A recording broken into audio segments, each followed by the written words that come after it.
Welcome to the Exponential Minds Podcast.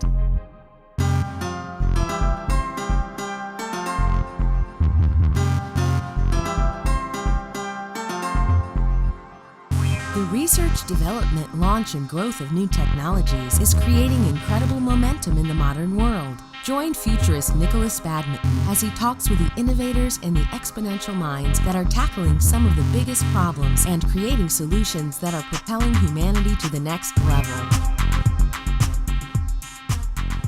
Welcome to the Exponential Minds Podcast. My name is Nikolas Badminton, and I'm a professional futurist that travels the world speaking to the brightest minds that are trying to make our lives more incredible through exponential technologies. I also collaborate with and present at conferences for some of the world's largest businesses, professional organizations, and academic institutions.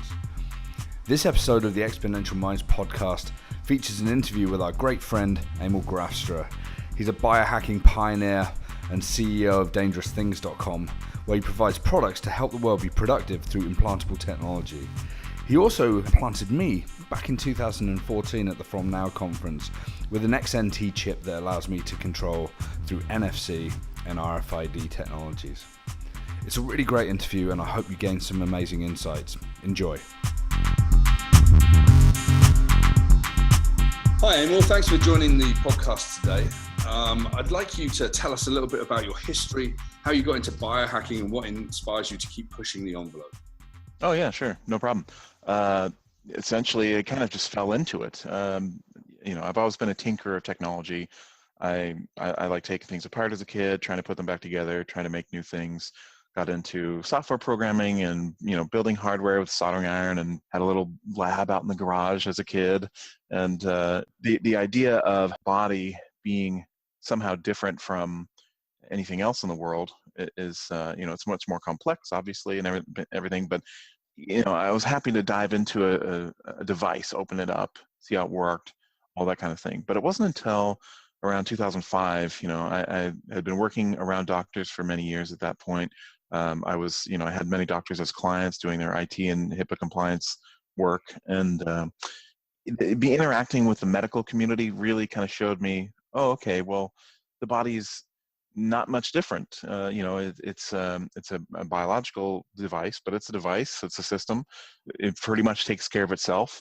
A lot of the work that doctors do is just helping the body do what it does. So like the healing powers of medicine mostly rely on the body's innate abilities. So when it came time to tackle an electronics project, I was able to incorporate that. And how that worked was, I had this door for my office, and the door was an emergency exit door. So there was no way to leave it unlocked. It, go out in and out the door, but when I leave, the door closes, it just locks, and there's no way to open it up for the day or anything. So I would always need to bring my keys. It was super critical that I had my keys with me all the time, because if I left the office, then I had to wait 2 hours for maintenance to come and open the door. And so that was a problem. And, my first thought was, well, I'll make some kind of electronics project that will know that it's me and open up the door. So I looked at iris scanning and fingerprint reading and all of these kind of things, but they were, at the time and still today, kind of clunky, expensive, and not well suited for outdoors. Sensors where, you could have some kid come by and knock the sensor and wreck the whole thing. So it just, it didn't bode well for a solution. But I thought about the access cards. People have these work badges or whatever, and they just tap the card on the reader, the door opens. I said, that's what I want, but I don't want to trade the card with a key. I'm the same person. So, when I leave my keys on the desk and I walk out, that would just be me leaving the card on the desk and walking out, and I would be this no better off, right? So I thought about these chips that dogs and cats are getting. They're RFID. Why won't I get one? I mean, that just seems like a perfect solution. So I made some calls, talked to some vets and things, and learned a little bit more about the chips, and realized, well, I didn't want to use a dog chip or a pet chip because multiple reasons, but mainly the data protocol, the readers available, the electronics to build the project. It would all just be a little too complex. And these chips also have this coating on them that allow the tissue to grow into and lock those chips in place. And I wanted to be able to easily remove it later if there was a problem.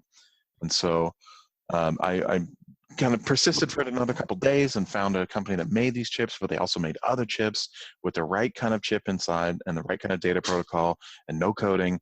And so I grilled their person and their technical engineer and got him to confirm that the chip was made with the same materials in the same factory and the same safety standards, but it's not meant for implants. And I said, well, why not?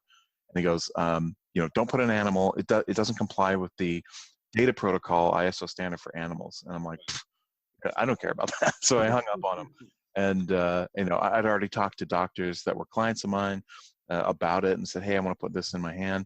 And they're like, yeah, sure. That should be no problem. And it was like, 2 minutes of conversation with two different doctors. And one doctor put it in my left hand, another different doctor put it in my right hand. And that was it. I didn't really think much about it. I just did it. And I'd already built the access control system and it worked great. And I was super happy. But how long ago was this, Amal? This was in 2005. So March 2005 is when I put the first one in. That tag has been in my left hand since then. So nearly 12 years now. I've sort of heard about various people like, black hat hackers sort of doing this and using these sort of chips way back in the day as well. But like back in 2005, were you like the first person to do this? Well, no. So technically, one of the first people to do it, the reality is we probably won't know who the first person was because the pet chips have been around for decades. Right. And, somebody somewhere probably grabbed one and shoved it in their skin, right? But we don't know about that. So the first official one was Dr. Kevin Warwick out of UK Reading. He did the Cyborg 1.0 project in 1998. He had a transponder put into his arm for about 2 weeks, I think. And he had these different projects. He could get into his office and his lab and all this stuff. So he showed what was possible in a human context. Yeah. Then in 2004, he was like one of the real first people to sort of be out there very publicly saying about these capabilities, right? Yes, exactly.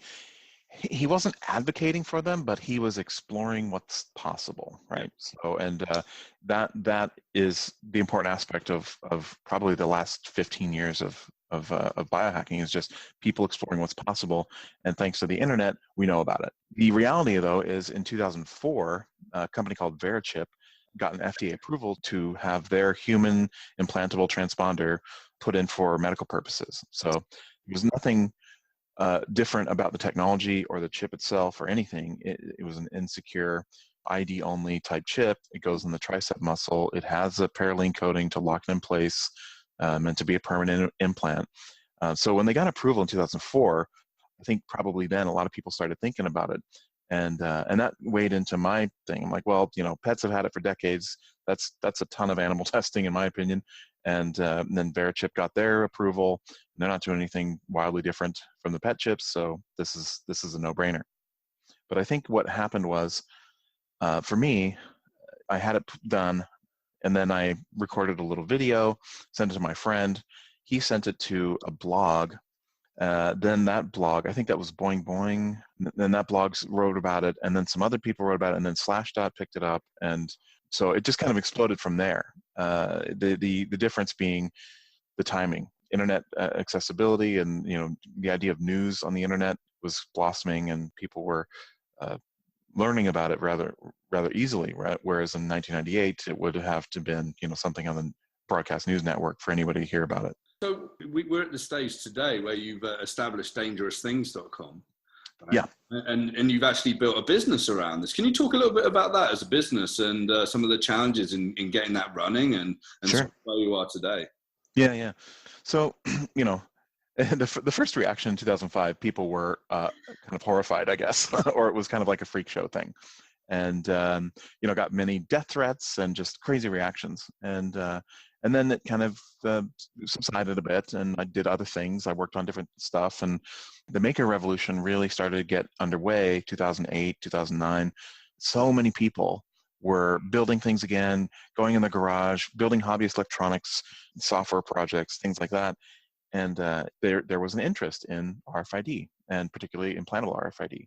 So I started just getting mountains of email and people who, the internet is a crazy monster. It's hard to tell where things originate, right? So other people are doing these things, putting their videos online, and then no research or anything to help others. And so people were just sourcing just whatever, industrial tags with like lead doped glass and like impure epoxies or toxic epoxies, and putting them in their hand any old way, no real guidance out there. And so between taking a lot of my time answering people and trying to help and seeing what was happening, I was like, no, we got to let's wrap a business model around this and make sure that we do two things. One, make sure that the stuff that people buy from us is safe.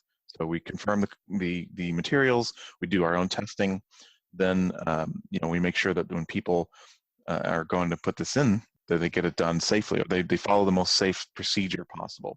And that quickly morphed into just simply partnering with professional body piercers, people who understand skin, needles, aseptic procedure. They're operating out of a licensed studio. So Dangerous Things was kind of the natural progression once interest started picking up. And so we started just by sourcing things that we knew, from vendors and doing tests and kind of identifying what was good, what wasn't. Then we crowdsourced our own design of a chip that's NFC compliant as well as an RFID tag. So that's the XNT, and we put that up on Indiegogo, and we actually raised nearly 4 times the goal. So that was a surprise to me, and it indicated there is more interest here.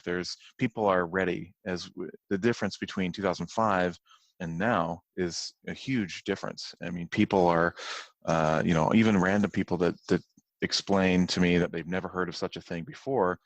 It's been over a decade of media coverage in one form or another about people getting chip implants, things like that. So what's called the mere exposure effect is really taking hold and kicking in.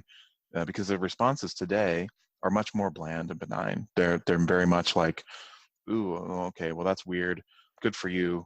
I wouldn't want to do it, but have at it.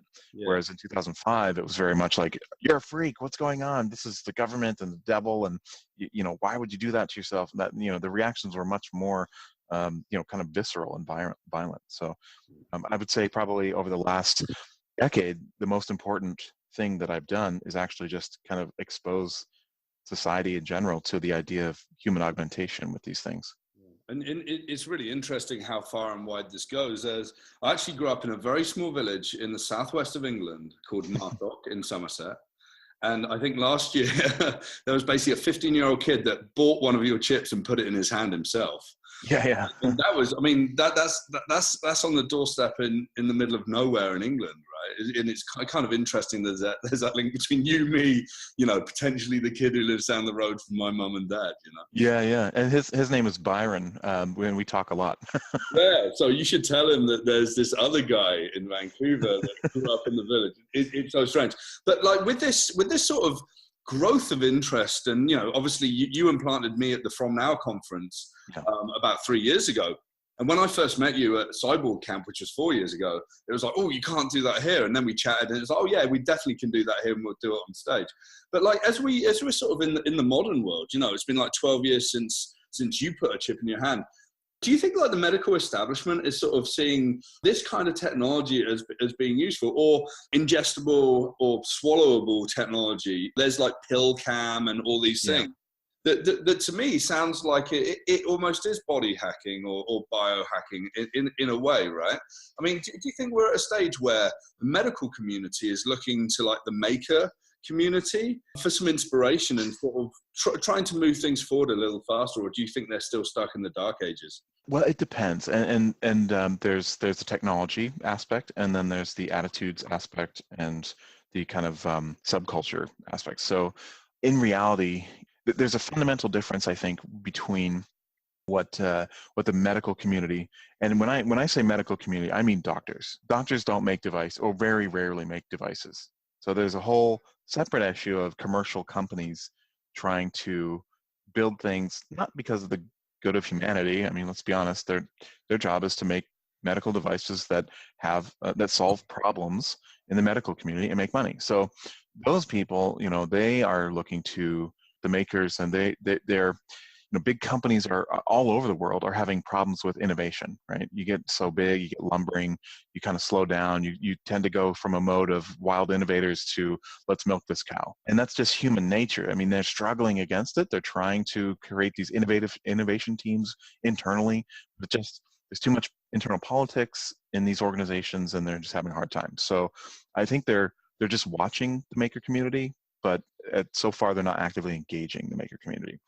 The doctors are kind of they're wrestling with other issues, right? They're wrestling with the traditional role of medicine, which is to restore function, right? So you get a cochlear implant or a pacemaker or some kind of device or something that's going to help somebody with a deficiency come up to, quote, normal. But what we're talking about is we're not addressing any kind of, quote, normal deficiency. We're saying we want to augment our capabilities. We want to go further than the normal human. And that's not just enhancing existing capabilities, that's adding completely new ones, right?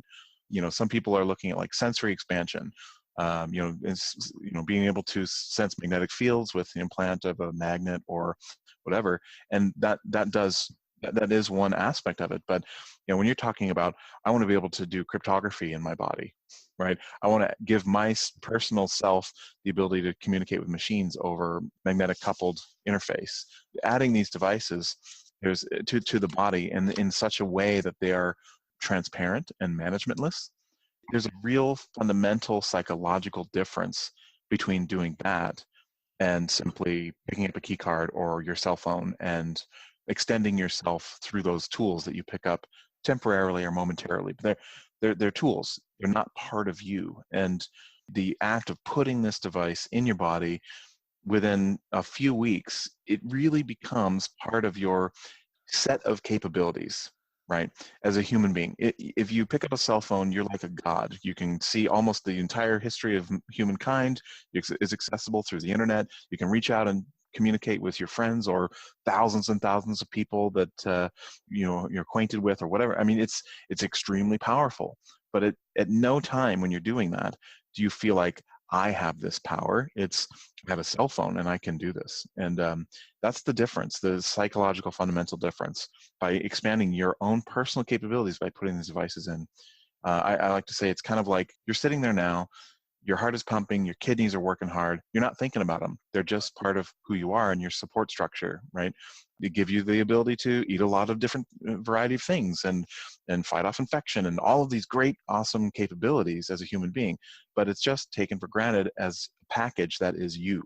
And when you add these devices into that package, very quickly, your mind will come to understand the new you, the new abilities that you and as an innate person will have. And that's exciting. Yeah, so it's like human 2.0, right? It's yeah, ability, and then 3.0 and then 4.0. Right. Well, and it's the idea that we are no longer a versioning system. We are now this evolving entity, whereas typical evolution is generational.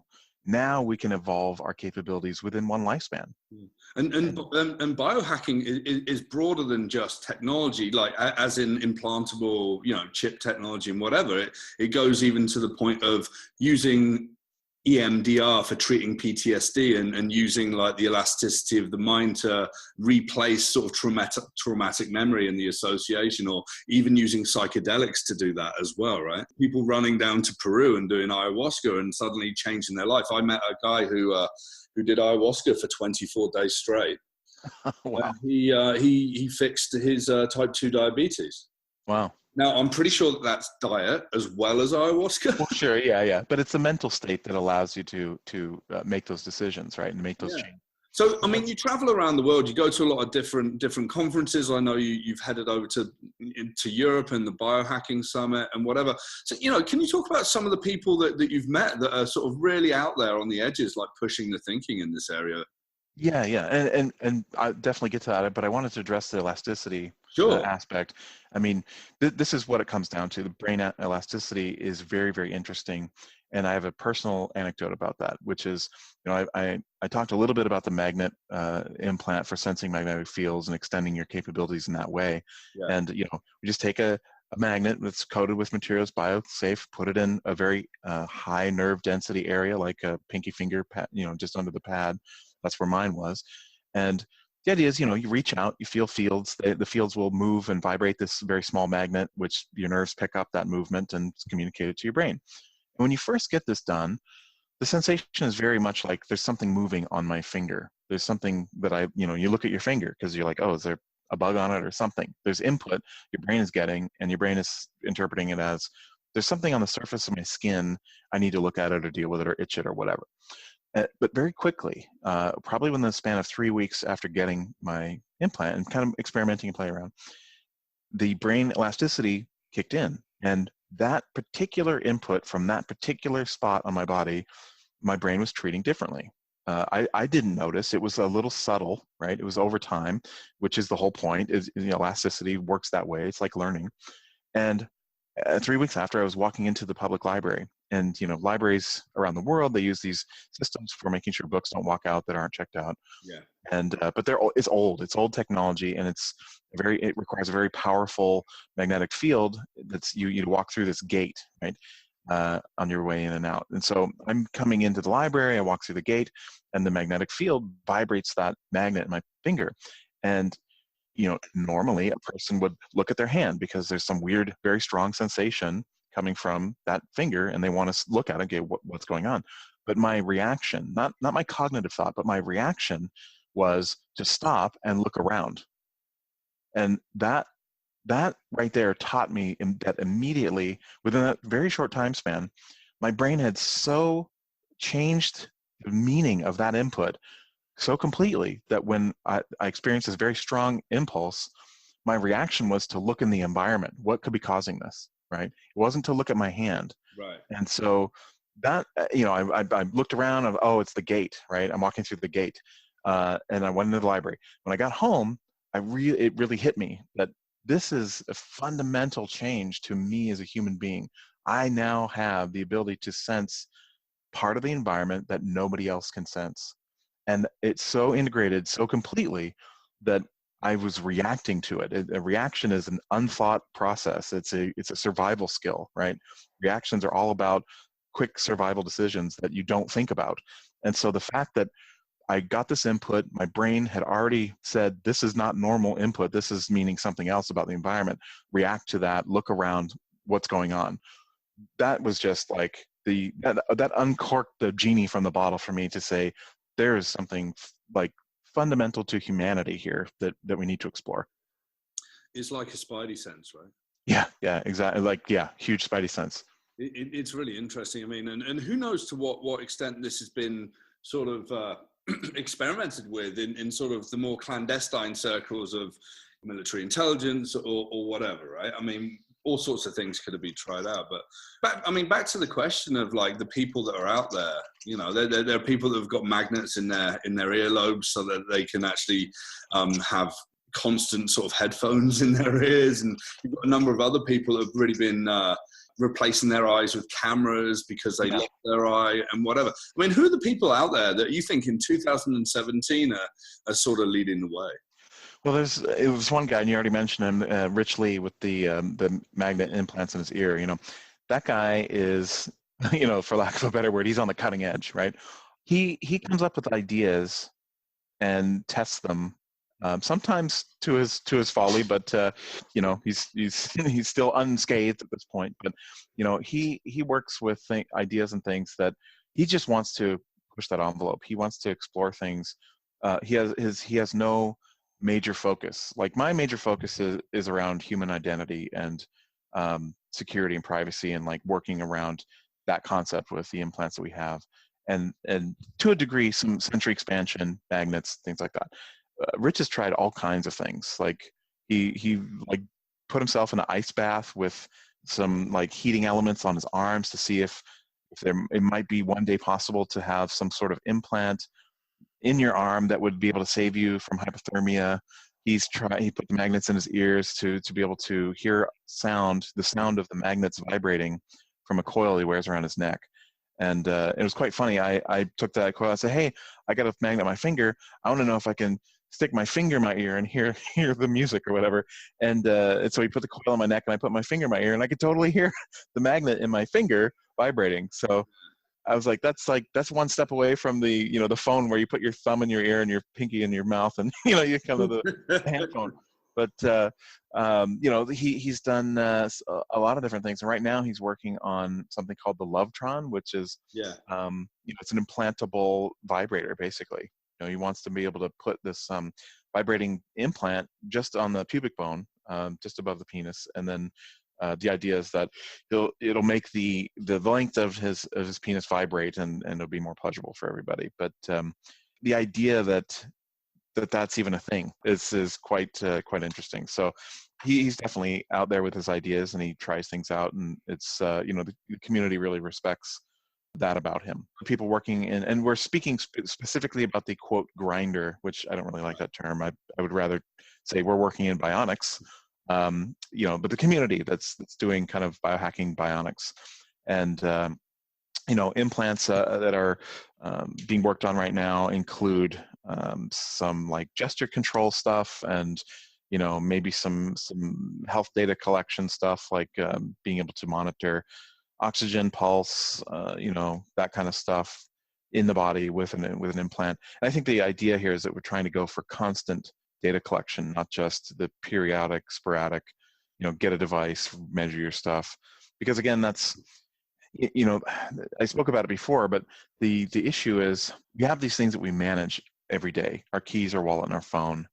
And I got rid of my keys, and I'm trying to work on the wallet. And the problem with it is why people don't like to manage things. They just don't they don't want to have to control these things outside of themselves all the time in order to interact with the world. But, when you're talking about measuring your blood glucose, or measuring, your pulse and your oxygen and your breathing, all that, any kind of stuff, that falls clearly into the realm of kind of patient compliance. In the medical industry, patient compliance is terrible.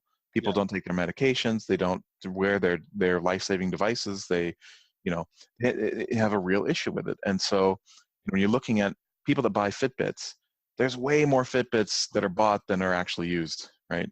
They use them for a little bit. They don't like the extra effort they have to do to manage them, just keep it charged, download the data, all that, and it ends up in the drawer. And so, that's why I think it's critical to design these devices, implantable devices, to be managementless. So there's something that's transparent, that goes in, it does its job. You don't think about it, but it does, it works. And so, thinking about all these implications for wild stuff people are doing, there is a design concern, of course, that if you have an implant that introduces additional burden, it's not necessarily a great thing. But by and large, I think the idea here is that we can move toward an upgraded human that doesn't need all these external tools that we don't want to use or don't like using anyway. Yeah, it's like I remember meeting Chris Dancy at Cyborg Camp in Portland, and this was like 4.5 years ago, and he went on to like talk a lot about being the most connected man in the world, right? And external systems, and it sort of seems that today that he's less reliant on those systems, just because he's learned a lot of the information, and it's a pain, because keeping everything charged and keeping everything monitoring and whatever, and there's a number of other people that do this as well. And, it's kind of interesting. I mean, do you think this is going to be standard? I mean, this is the fringe of society that really sort of gets into this. So I think so. Grindhouse Wetware and Rich Lee, yourself, myself, and a number of other people. This isn't normal. This isn't bang smack in the middle of the bell curve. This is right on the edges. Do you think that in sort of 10 years' time, this is going to be a lot more normal to think about? Well, it's already more normal to think about. To actually do, maybe not. But I mean, in the last 10 years, we've seen a huge change in public attitude. And even in the last few years of running dangerous things, the customer base has changed completely. The initial customer was, where's the data sheet, and do you have a circuit diagram? And now the customer is, oh, that's cool. What can I do with it? Like, tell me about the technology. Like, they have no idea. It's just it's almost on par with getting another piercing or a tattoo, or maybe I'll get an implant, do some cool things. So, society is rapidly changing their thought processes around human augmentation, implants that are non-medical in nature. I mean, nobody would question, you need a pacemaker, let's do it. But that is a huge, they rip your chest open, stick a thing in there, and they're going to come back for it in 10 years and replace it. But you don't question it because it's medically necessary. And you can take me to the brink of death and bring me back. That's fine, because it's what I need to do. But for this concept, like, hey, let's push the envelope a bit. Let's augment our capabilities. It really bends some minds to think in those terms, but it is changing. It's changing rapidly. The reality is, I think that the major changes we're going to see to humanity as a species in the near future even are going to be genetic, because these are things, anything you're going to put into a human being to maybe, give them the power of cryptography, or to talk to machines over Wi-Fi, or anything like that, that is an intrusive process. You can't grow that in the womb, right? I mean, unless genetics, goes absolutely crazy. I mean, I could imagine a time 1,000 years from now, maybe, or maybe even a couple hundred years from now, where genetics have advanced to the point where, we find organisms in the wild that build shells around themselves in the ocean, but those shells are made with calcium, and there's ion channels that could be used as circuitry, and we could somehow genetically program ourselves to grow circuitry in our body. I don't think it's impossible. I just think it's far, far, far out. And so until then, the idea of implanting devices and machines in our bodies will probably be part of the new human birthing experience. We could even explore ideas or concepts like, nano enhancements to blood performance. A lot of people are like, well, nano machines are going to be, acting as your immune system. And sure, that's nice to think about, but the reality is it's a bit far off, because there needs to be intelligence and control, command and control, and security issues, and all kinds of things that the leap from the idea to the reality is quite far, right?